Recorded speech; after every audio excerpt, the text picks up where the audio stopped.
Hindi lahat ng history nasa libro. Minsan, mas totoo ito sa kwento ng mga nakaranas. O si Antonio Dawinan, taga-pinagbayaan ng Pila Laguna. Simulan na po namin. Number 1 po, noong mismong araw na nadeklara ang martial law, ano po yung unang tumatak na kaba o takot na nakita niyo po sa mga kilos ng magulang niyo? Siyempre, kasi yung martial law, hindi masyadong alam din ng tao eh. Kaya ang mga tao parang nangangamba na sa yung mangyayari sa susunod na mga araw. Pangalawang tanong naman po, bilang bata noon, ano po yung mga pilit na pinapaunawa sa inyong bawal na hindi niyo po maintindihan? May mga gabi po ba na takot pa rin po kayo kahit na nasa loob na po kayo ng bahay? Siyempre, nangangamba dahil nga yung sa kasi pag pinasok ka ng mga pulis, ano bang pangalan nito?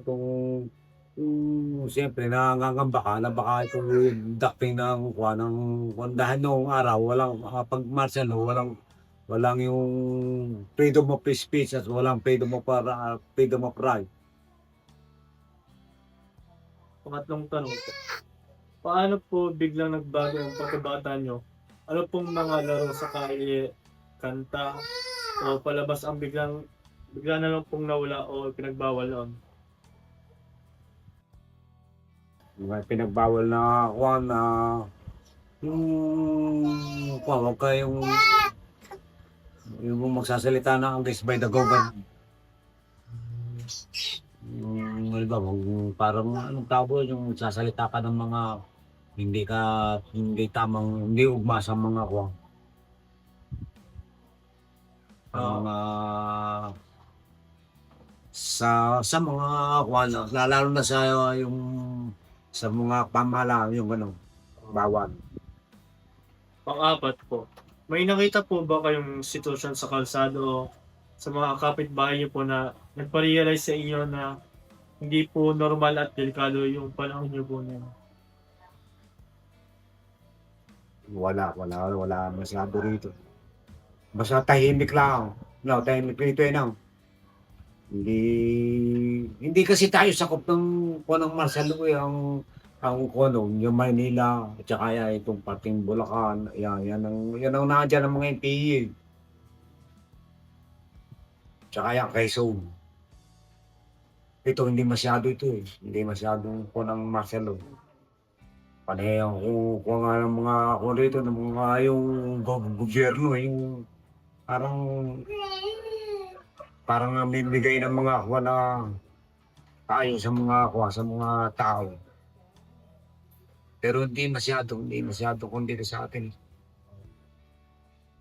Kaya hindi ko ng martial law dito. Ang kuha dyan sa parting Manila, talagang naandyan ang dakipan eh. Doon po marami. Naandyan yung against by the neighbor eh. Against by the government.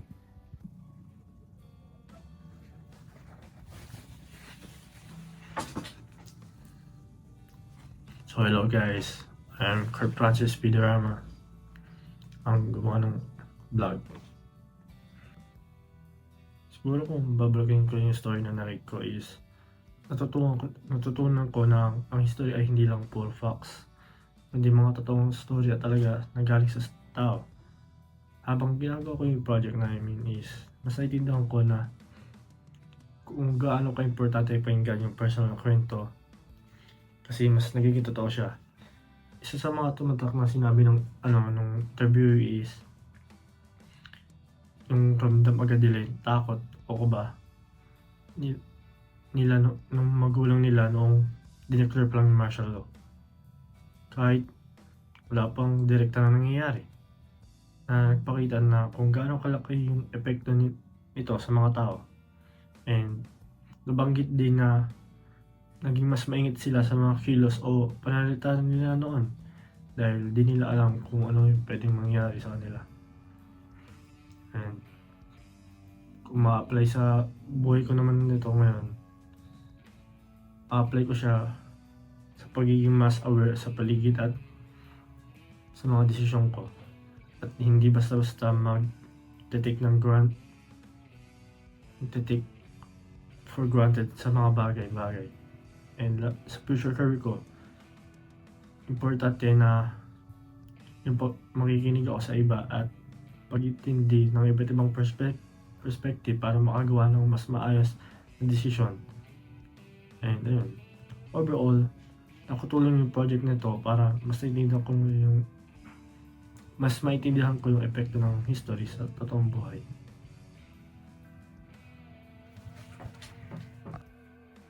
In conclusion, itong project na to, hindi lang tungkol sa pagbalik tanaw sa history, kundi tungkol din sa pag-ending kung paano ito nakaka-apekto sa mga tao noon at kung paano ito may connection sa present.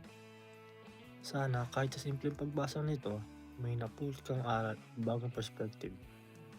Thank you for taking the time to read, and I hope this encourage you to listen more, ask questions, and stay aware sa mga nangyayari sa paligid. Bye-bye guys!